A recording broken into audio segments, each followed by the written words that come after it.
StampnStorage presents Crafted Spaces. In this exclusive video series, we will take you inside beautiful studios from across the United States. First, you'll get expert advice for improving your craft area and designing your own dream studio. Later in the series, we'll take you on guided tours of the rooms we visited that were definitely crafted spaces. You've spent hours looking online at beautiful studios. Facebook, Pinterest, Instagram. There are so many amazing craft spaces. Are you ready to start really planning your own dream studio?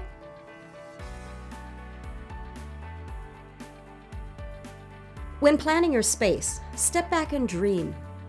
What would your ideal studio look like? How are things organized? Would you be more creative in that space? Maybe it's hard to imagine, but there are many great sources of inspiration available to you. Mackenzie Fuchs says it well. Just dream. A piece of advice I have if you're looking at creating a new space or to better your space you have now is sit down and just dream. What does your dream craft room look like?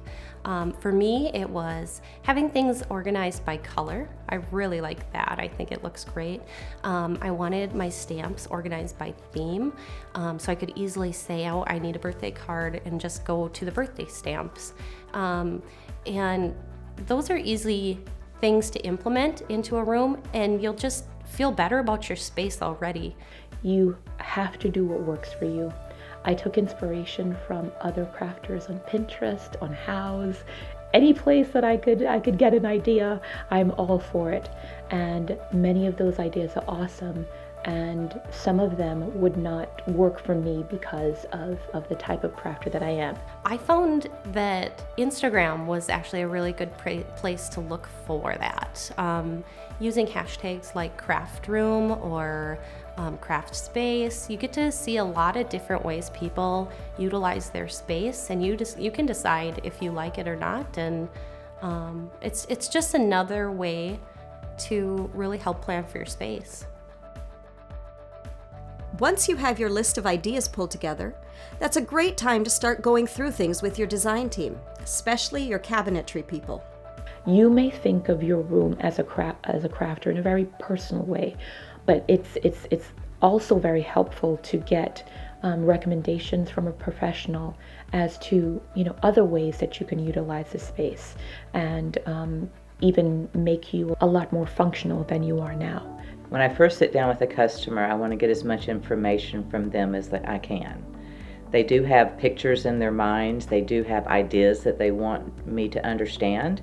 When someone approaches a project like this, it's important to decide what they want the space to do and what tasks they're trying to accomplish in the space. When we're talking about a craft space, let's say, we need to understand what crafts they're doing. If they're doing sewing, we need to understand those tasks. If they're doing computer work, we need to understand those tasks. A project like this, my approach would be to meet with the client, talk about what he or she envisions the project to be and what the end product would be for them. And also, I like to go and meet with the client and actually see how they use the space, what tools they use, what equipment needs to be close to them, so I could start to envision what the space would look like. So then we went downstairs and we looked at the proposed space.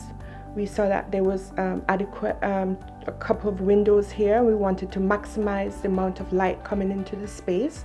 So we started to talk about things like that. We talked about the potential for artificial lighting and how she would want to utilize the lighting within that space. And we talk about electrical outlets. We talked about HVAC controls. We talked about finishes, just broad ideas, just throwing out anything that came to mind. One of the things that I did with this particular client is that I took a class with her, and I learned, I'm not a crafter, and I learned to design some Christmas cards. And I observed her teaching technique, because this project is focused not only as a hobby, but as a business. And she also wants to teach classes. So by looking at her teaching style will help me to give some good advice for designing her space. Well, when I first met with Keisha, we sat down and just did some pre-planning. I did a lot of listening because she had very specific needs that she needed. And so we just listened and laid everything out to the best that we could on our first round. And after that, we went through just several different design tweaks, just trying to get it to where it flowed very nicely for her.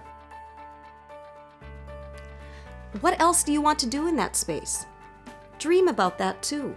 We also talked about what her dream ideas were, you know, these little nuggets that she wanted, like a monitor to watch her dramas, and access to a sink and for her different things, and the ability to have some niche spaces for teaching.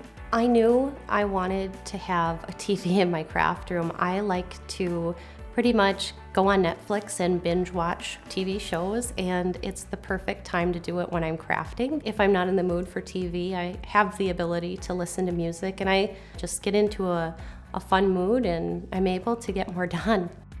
Besides crafting and entertainment, oftentimes studio space needs to be used for other things too.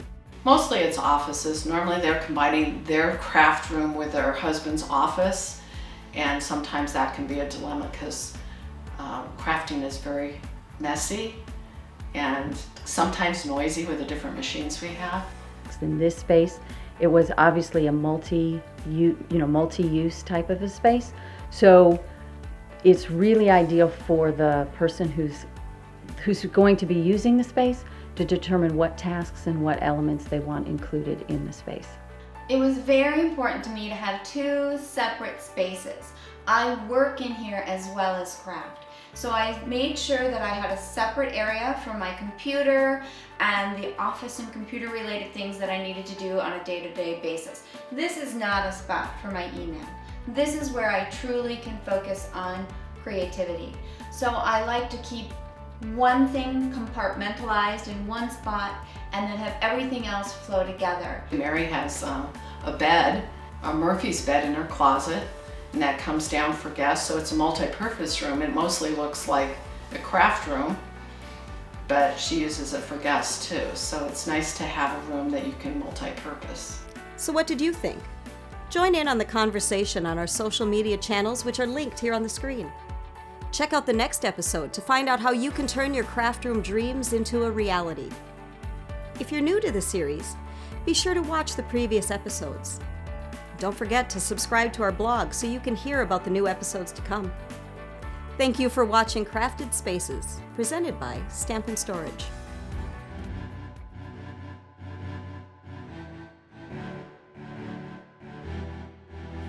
StampnStorage. Organize your craft, unleash your creativity.